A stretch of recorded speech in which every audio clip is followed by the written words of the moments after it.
இன்றைக்கி காலையில் சஃபாரியெல்லாம் முடிச்சுட்டு டைம் 11:30 கிட்ட ஆயிடுச்சு. ஸோ இப்போ தான் கிளம்புறோம். 250 கிலோமீட்டர் தானேன்னு கொஞ்சம் ரொம்ப லேட் பண்ணிட்டோன்னு நினைக்கிறேன். ஸோ பை பிளான் வந்து கொஞ்சம் லேட் ஈவினிங் தான் வந்து பெங்களூர் ரீச் ஆகிற மாதிரி. But it's okay. வெதர் கொஞ்சம் மழை வராமல் இருந்துச்சுன்னா ஜாலியாக ரைட் பண்ணிடலாம். மேபி கொஞ்சம் லோவர் ஆல்டிடியூடுக்கு போயிட்டால் மழைக்கான சான்ஸ் கம்மின்னு நினைக்கிறேன். ஏன்னா திரும்பி ரைடிங் கியர்ஸ் எல்லாம் போட்டுக்கிட்டு அப்புறம் அது மழை நின்றுச்சுன்னா நல்லா ஹீட் ஆகிடுது. So very uncomfortable. ஸோ இதை ஆக்சுவலி கொஞ்சம் சீரியஸாக ரைட் பண்ணுறவங்க வந்து கொஞ்சம் வாட்டர் ப்ரூஃபிங் எல்லாம் இருக்க மாதிரி ஜாக்கெட்டை வந்து வாங்கிக்கோங்க. ஏன்னா திடீர்னு மழை வரும், லாங் ட்ராவலில் மழை இருக்கும், அப்புறம் கொஞ்சம் தூரத்தில் நின்றோம், இப்படியே தான் மாறி மாறி இருக்கும்ல. ஸோ அதனால் கொஞ்சம் கஷ்டமாக இருக்கும். வாட்டர் ப்ரூஃபிங் இருந்துச்சுன்னா ஜிப் டைப்பு தான். So ventilation on, ventilation off, அவ்வளோதான். ஸோ ஜிப்பை போட்டோம்னா வாட்டர் ப்ரூஃப் ஆயிரும். ஸோ ஜிப்பை ரிமூவ் பண்ணிட்டோம் அப்படின்னா அது வென்டிலேஷனை ஆட் பண்ணோம் அந்த போர்ஸ் எல்லாம். We are signing off from Masinagudi log house. எங்கே அந்த போர்டு? பாய்.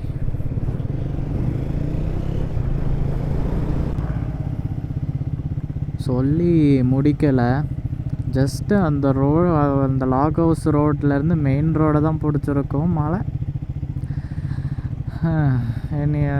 மை காட், எனக்கு அலட்டி எல்லாம் பண்ணுறதுக்கு தெம்பு இல்லை. இப்போ தான் ஸ்டார்ட் பண்ணியிருக்கு. ஒரு ½ an hour கிடச்சிருந்ததுன்னா அங்கேருந்து எஸ்கேப் ஆகிருக்கலாம். மழை வேறு கொஞ்சம் வேகமாக வருது.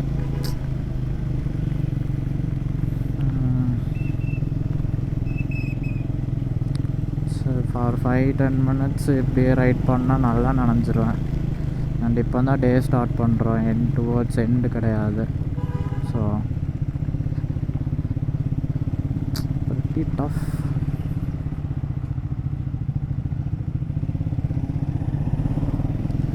ஓகே, ஓனருக்கு அப்படியே கிளம்புன்னு சொல்லிட்டாங்க. ஸோ அவர் டீ சாப்பிட்டுட்டு நம்மளை கேட்சப் பண்ணிடுவார். ஸோ அவர் வந்து ஒரு ரேலி டிரைவர், அவர் எப்படி நம்மளை பிடிச்சிருவார். ஸோ இந்த சுச்சுவேஷனில் நம்ம போயிட்டுருக்கிறது தான் நல்லது. Maybe few kilometres down the lane வந்து மழை இல்லைன்னா கொஞ்சம் நல்லாயிருக்கும். pretty tough guys, pretty tough. But ஆனால் ஃபுல் அந்த கியர்ஸில் தான் இருக்குது. ஸோ ரெயின் லேயர் எல்லாம் போட்டு இருந்தால் பெருசாக தெரியாது. நான் வந்து திரும்பி அதெல்லாம் போட்டால் அப்புறம் கொஞ்சம் நேரத்தில் ஹீட்டாகவே இருக்கும். அப்புறம் நடுவில் திடீர்னு நின்பாட்டி கழட்டணும். ஸோ அதுவுமே வந்து ஒரு 10 மினிட்ஸ் மழை, அதுக்கப்புறம் நல்ல வெயில் தான் அடிச்சுட்டு ஹீட் ஆச்சுன்னு வைங்க. ஸோ அப்போ திரும்பி உக்காந்துட்டு கழட்டிகிட்டெல்லாம் இருந்தால் டைம் வந்து போயிட்டே இருக்கும். ஸோ அப்போ என்ன பண்ணுவோம், சரி அடுத்த ட்ராப்பில் வந்து கழட்டலான்ட்டு இருக்கும். ஸோ அப்போ ஒரு 2 hours வந்து அன்கம்ஃபர்டபுள் ரைடாக தான் இருக்கும். So proper gears really matters especially இந்த மாதிரி சுச்சுவேஷனில். இப்போ நடு ரோட்டில் இருந்துட்டு திரும்பி கியர்ஸ் எல்லாம் போட்டு ஆல்ரெடி ஃபுல்லி ட்ரென்ச்ட். இது இப்போ வந்து உள்ளே வெட்டாக இருக்கிறது அப்படியே தான் இருக்கும். பாடி டெம்பரேச்சர் வந்து மேபி ஃபர்தராக டிக்ளைன் பண்ணாமல் இருக்கிறதுக்கு தான் இந்த rain layer. But already fully drenched. 250-300 kilometres இன்றைக்கி ஃபுல்லாமே அந்த ஈரம் இருக்கும். ஒன்றும் பண்ண முடியாது.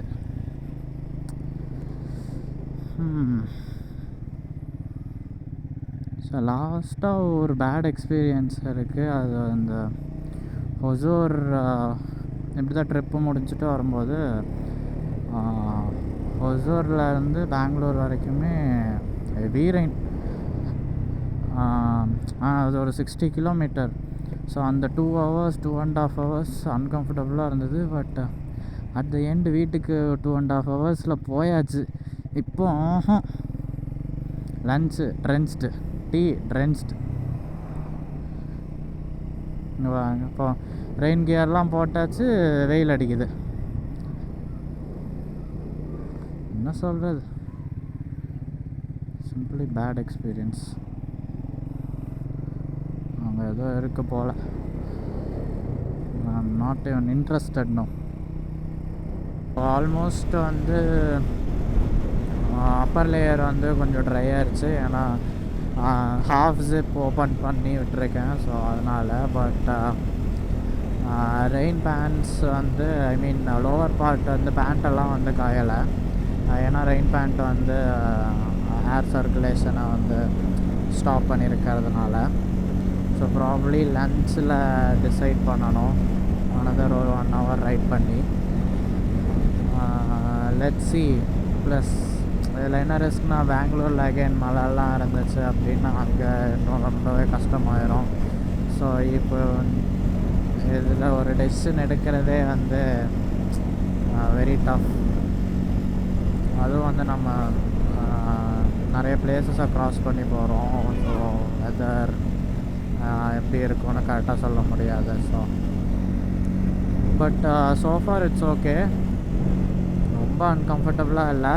பட் பூட்ஸ் அகெயின் ட்ரென்ச்ட், அதனால் ஃபீட் எல்லாம் கொஞ்சம் ஈரமாக தான் இருக்குது. So it's okay. பட் டோட்டலாக 250 கிலோமீட்டர்ஸ் 115 கவர் பண்ணியிருக்கு. ஸோ இப்போதைக்கு வந்து பெருசாக பிரேக்குக்கு பிளான் இல்லை. ஸோ நானுமே வந்து இன்னும் கொஞ்சம் டிஸ்டன்ஸ் கவர் பண்ணதுக்கப்புறம் தான் பிரேக்குன்னு முடிவு பண்ணியிருக்கேன். ஸோ ஸோ அதனால் போயிட்டே இருக்க வேண்டியதான். நம்ம தார்கார் வந்து ஓப்பன் ரோடுங்கிறதுனால நல்லா முன்னாடி போயிட்டார் போல். அவர் கண்ணிலேயே காணோம். ஸோ அவர் முன்னாடி போயிட்டு ரொம்ப நேரம் வந்து இல்லை அப்படின்னா வந்து கொஞ்சம் ஸ்லோ பண்ணிடுவார். ஸோ கேட்சப் பண்ணுறதுக்கு. இல்லை முன்னாடி டிராஃபிக் இருந்ததுன்னா அங்கே தான் சுற்றிட்டு இருப்பார், நம்ம கேட்சப் பண்ணிடுவோம். ஸோ அது ஒன்றும் பிரச்சனை இல்லை. இப்போது சோமனஹள்ளி டோலில் இருக்கோம். ஸோ இங்கேருந்து ஒரு 6 கிலோமீட்டர் ரைட் சைடு வந்து எம்டிஆர் போல். ஸோ அங்கே ஒரு லாஸ்ட் பிரேக், அதுக்கப்புறம் டு ஹோம். ஸோ இங்கேருந்து வீட்டுக்கு வந்து 47 கிலோமீட்டர்ஸ். ஸோ நைஸ் ரோடு வழியாக போனோம் அப்படின்னா 57. So not worth it. So அந்த 47 ரூட்டு தான் எடுக்க போகிறோம். விச் மீன்ஸ் ஸ்ட்ரெயிட்டாக போயிட்டே இருக்க வேண்டியதான். அதுக்கு முன்னாடி ஒரு பிரேக். ஐ திங்க் நல்லா ரேஞ்ச் கவர் பண்ணியிருக்கோம். ட்ரெஸ் எல்லாம் கொஞ்சம் காஞ்சிருச்சு. No longer uncomfortable. Weather is okay. அதனால் ஒன் லாஸ்ட் பிரேக் இந்த டீ ஷாப், அப்புறம் டு ஹோம். எம்டிஆரில் காஃபி குடிச்சிட்டு எல்லாத்துக்கும் பாபா சொல்லியாச்சு. ஸோ இப்போ 40 கிலோமீட்டர்ஸ் டு ஹோம்.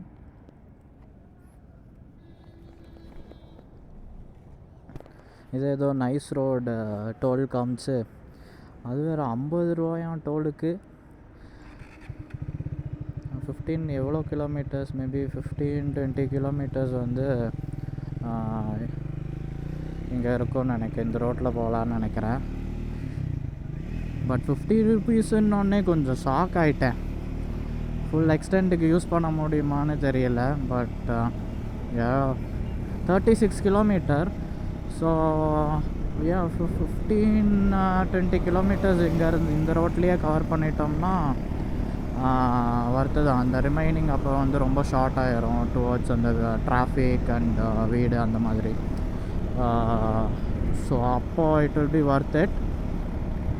பார்ப்போம் எக்ஸிட் ஆகும்போது எவ்வளோன்னு பார்ப்போம். இப்போ 36 கிலோமீட்டர் ஆன் நைஸ் ரோட்லேருந்து வீட்டுக்கு.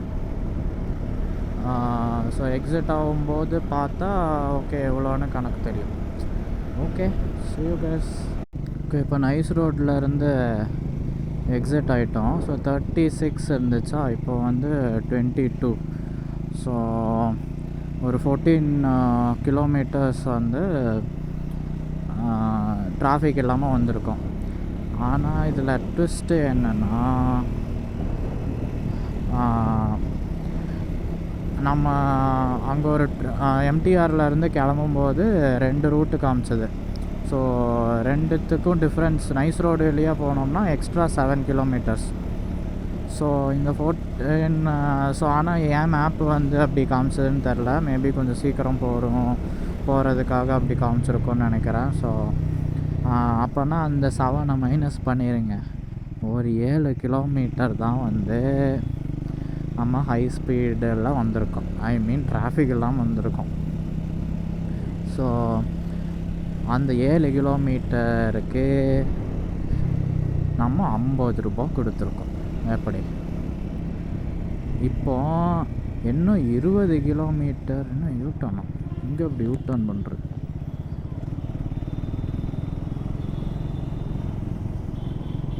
சூப்பர். இங்கே யூட்டர்ன் பண்ணணுமா? இங்கே யூட்டர்னே இல்லை. நம்ம ஆல்ரெடி 20 கிலோமீட்டர் போகணும். Very nice. So basically useless. நம்ம எலக்ட்ரானிக் சிட்டியில் இருக்கோம். இப்போ 20 கிலோமீட்டருக்கு மேலே வந்து டிராஃபிக்கு.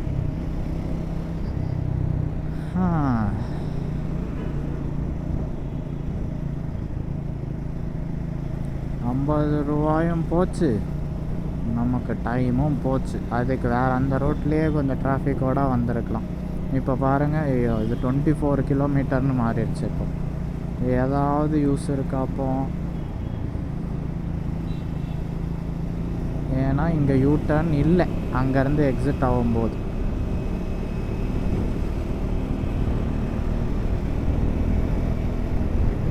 அது மெயின் ரோட்டில் இல்லை. இப்போ ஏதோ சர்வீஸ் ரோடு போகணுமா, அங்கேருந்து சுற்றணுமா, எப்படி?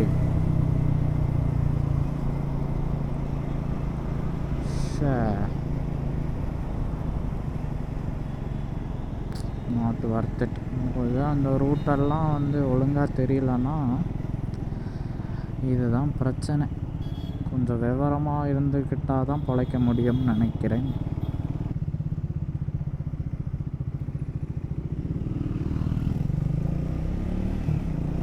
திரும்பி நம்ம அங்கே தான் போகணும்.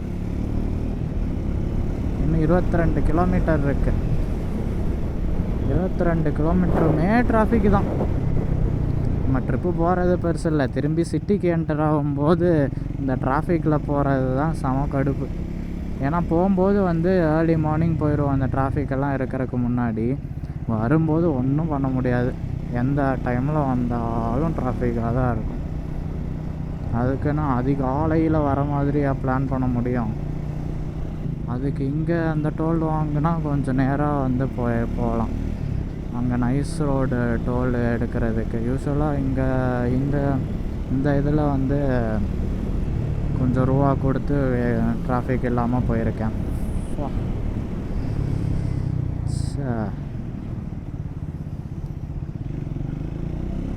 சே அதை காமிக்காமல் மேப்பை நம்பி போய் இரிட்டேட்டிங். என்ன நினச்சிதான் இப்போ இந்த எலக்ட்ரானிக் சிட்டி டோலில் ஏறினா ஒரு 10 கிலோமீட்டர்ஸ் வந்து சீக்கிரம் போயிடலாம். ஸோ 21ல் 10 வந்து நான் சீக்கிரம் போனால் ஓகே தானே? ஐ திங்க் அப்படியே ஸ்ட்ரைட்டாக வந்திருந்தா இங்கே தான் வந்திருக்கோன்னு நினைக்கிறேன். சார், அந்த ஜாகிரபிக் சென்ஸ் நமக்கு இல்லாததுனால பணமும் போச்சு, டைமும் போச்சு. இப்போ வேறு வழியில் போய் தான் ஆகணும். It's okay. Mistakes happen. இது சர்வீஸ் ரோடு, 2 லைன்லேயே ஆள் வருவாங்க. பக்கத்தில் ஒரு லேனில் வந்து டிராஃபிக் ஆன்கோயிங்காக இருக்கிறதுனால அந்த சென்ஸே வர மாட்டேங்குது. ஏன்னா அங்கே ஸ்ட்ரைட்டாக தான் போகிறாங்க, நம்ம எப்படி ஆப்போசிட்டில் இன்னொருத்தங்களை எக்ஸ்பெக்ட் பண்ணுறது? 11 o'clock நம்ம தான் வந்து அங்கேருந்து கிளம்பணும். ஸோ 11:30 அந்த மாதிரி. ஸோ அப்போ கிளம்பி இருட்டுறதுக்குள்ளே பெங்களூர் வந்துட்டோம்ல. So it is a good run. 200-250ன்னா கொஞ்சம் ஈஸியாக கவர் பண்ணிடலாம் போல். இந்த 315 தான் வந்து கொஞ்சம் கஷ்டம். ஏன்னா அங்கே கொஞ்சம் லேட் ஆயிடுச்சு அப்படின்னா அப்புறம் இங்கே ராத்திரி ஆயிடுது. ஓகே, அப்போ அவ்வளோந்தான், ட்ரிப் நல்லபடியாக முடிஞ்சுது. அப்படிலாம் நினைக்கக்கூடாது. கடைசி ஃபியூ கிலோமீட்டர்ஸ் ஆல்சோ இம்பார்ட்டண்ட். ஒழுங்காக ஓட்டணும். இந்த ஹோல் ரைட்லேயே இந்த சிக்னல் தான் கொஞ்சம் எனக்கு டேஞ்சரஸாக போடும். அது அங்கே ரைட் அப்படியே எடுக்கிறாங்க பாருங்களேன். ஆன்கோயிங் டிராஃபிக்கை வந்து அப்படியே கட் பண்ணி லெஃப்ட்டில் போயிடுவாங்க. ஸோ இங்கே நம்ம நிப்பாட்டினா வந்து இப்போமாவது கொஞ்சம் ஆள் இருக்குது. நம்ம தான் ஃபஸ்ட்டு நிப்பாட்டுறோம் அப்படின்னா ரைட்டில் நீ யாரா நிப்பாட்டுறதுங்கிற மாதிரி அவ்வளோ வேகமாக வருவாங்க. ஸோ இது என்ன லாஜிக்குன்னு எனக்கு சத்தியமாக தெரியல. ஸோ இது இந்த இடம் வரும்போது எல்லாமே எனக்கு கொஞ்சம் கடுப்பாகவே இருக்கும். இல்லை இதுதான் நார்மானு தெரில. அது அவங்க ஆட்டோ போகுது பாருங்களேன். ஸோ அப்படியே கட் பண்ணிவிட்டு அந்த பக்கம் போயிடுறாங்க. ஸோ அந்த வழியாகவும் வந்திருக்கேன். இது வீட்டு பக்கத்தில் இருக்கிறதுனால. ஸோ இப்போ பாருங்களேன், அங்கேருந்து அப்படியே அந்த ஸ்கூட்டருக்காரர் அப்படியே கட் பண்ணிட்டு வராரு. அங்கேருந்து இப்படி வரும்போது வந்து நடுவில் குறுக்கால் வந்து காரு, பஸ்ஸு, லாரி எல்லாமே நடுவில் வர மாதிரி இருக்கும். அவங்க பாட்டுக்கு வந்துட்டுருப்பாங்க குறுக்கால். அதனால் அட்லீஸ்ட் நம்ம சைடாவது தப்பாக பண்ணக்கூடாதுன்னு சொல்லி எவ்ரி டைம் வந்து நான் கரெக்டாக ஃபாலோ பண்ணுறேன்னு நினைக்கிறேன். ஆனால் இதுதான் நார்மல்னு தான் எனக்கு தெரியல. அது நீங்கள் சொல்லுங்கள். சம்மரி பார்த்தா செமையாக இருக்குது. ரைடை ஸ்டார்ட் பண்ணோம். 5 மினிட்ஸில் மழை, ஃபுல்லி ட்ரென்ச்ட். எப்பட்றா 250 கிலோமீட்டர்ஸ் வந்து இப்படி கவர் பண்ணுறதுன்னு நினச்சிட்டு இருக்கும்போது இன்னும் நல்ல மழை.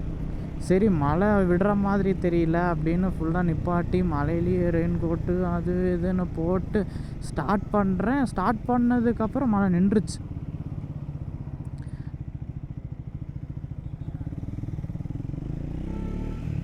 ஓகே, சரி மழை நின்றுச்சுன்னா அப்புறம் வந்து கொஞ்சம் சன்னி ஆக ஆரம்பிச்சிச்சு. ஸோ சன்னி ஆனதுக்கப்புறம் வந்து ஐ மீன் உள்ளே ஃபுல்லாக வெட்டு, ஆனால் ஹாட்டு மாதிரி ஒரு அன்கம்ஃபர்டபுளான சுச்சுவேஷன்.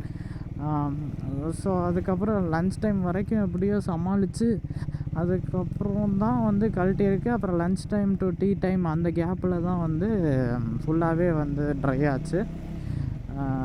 ஸோ அது கரெக்டாக நம்மளோட கேல்குலேஷன் ஃபுல்லாகவே தப்பு. ஆனாலும் எப்படியோ முடிச்சாச்சு. ஆனால் என்ன சொல்கிறது, ரொம்ப அன்கம்ஃபர்டபுளாக அப்படி இல்லை. So it was okay, manageable. அந்த ரெயின் டைம் மட்டும்தான் கொஞ்சம் ஒரு மாதிரி இருந்துச்சு. அப்புறம் வந்து பேண்ட் ஃபுல்லி ட்ரென்ச்டு, அப்படி தான் வந்து லன்ச் சாப்பிட்டேன். அப்புறம் அதுக்கப்புறம் வந்து கொஞ்சம் கொஞ்சமாக வந்து எல்லாம் சரியாயிடுச்சு. ஏன்னா லன்ச்சுக்கு அப்புறம் வந்து நல்லா ஹாட்டான கிளைமேட்டு. ஸோ அதனால் பேண்ட்டு சட்டை எல்லாமே காஞ்சிடுச்சு. So different weathers, rain, sun, அதுக்கு நடுவில் என்னோடய ட்ராமா ஆஃப் ரெயின் கோட்டை தப்பான டைமில் மாட்டுறதும் கழட்டுறதும். So quite adventurous challenging ride. But பரவாயில்ல, அட்லீஸ்ட் இந்த லாஸ்ட் 20 கிலோமீட்டர் ஸ்ட்ரெச் வந்து அவ்வளோ டிராஃபிக் இல்லை, பம்பர் டு பம்பர் டிராஃபிக் இல்லை. ஸோ மூவ் ஆகிட்டே இருந்தால் ஓகே.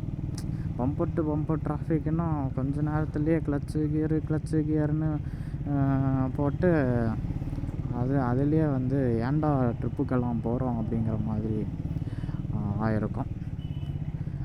ஸோ அதனால் இன்றைக்கி பிரச்சனை இல்லை. So far not so bad. So Ooty Masinagudi trip வந்து finally came to an end. So நம்ம வீட்டுக்கு வந்தாச்சு. நம்மளுக்கு இடம் இருக்கா இல்லை நம்ம இடத்த தூக்கிட்டாங்களா? இடத்த தூக்கிட்டாங்கப்பா. Okay guys, so signing off. எவ்வளோ கிலோமீட்டர் இப்போ ஓட்டியிருக்கோம் தெரியுமா? 703 கிலோமீட்டர் ஓடி இருக்கு. That's the trip. தேங்க்யூ.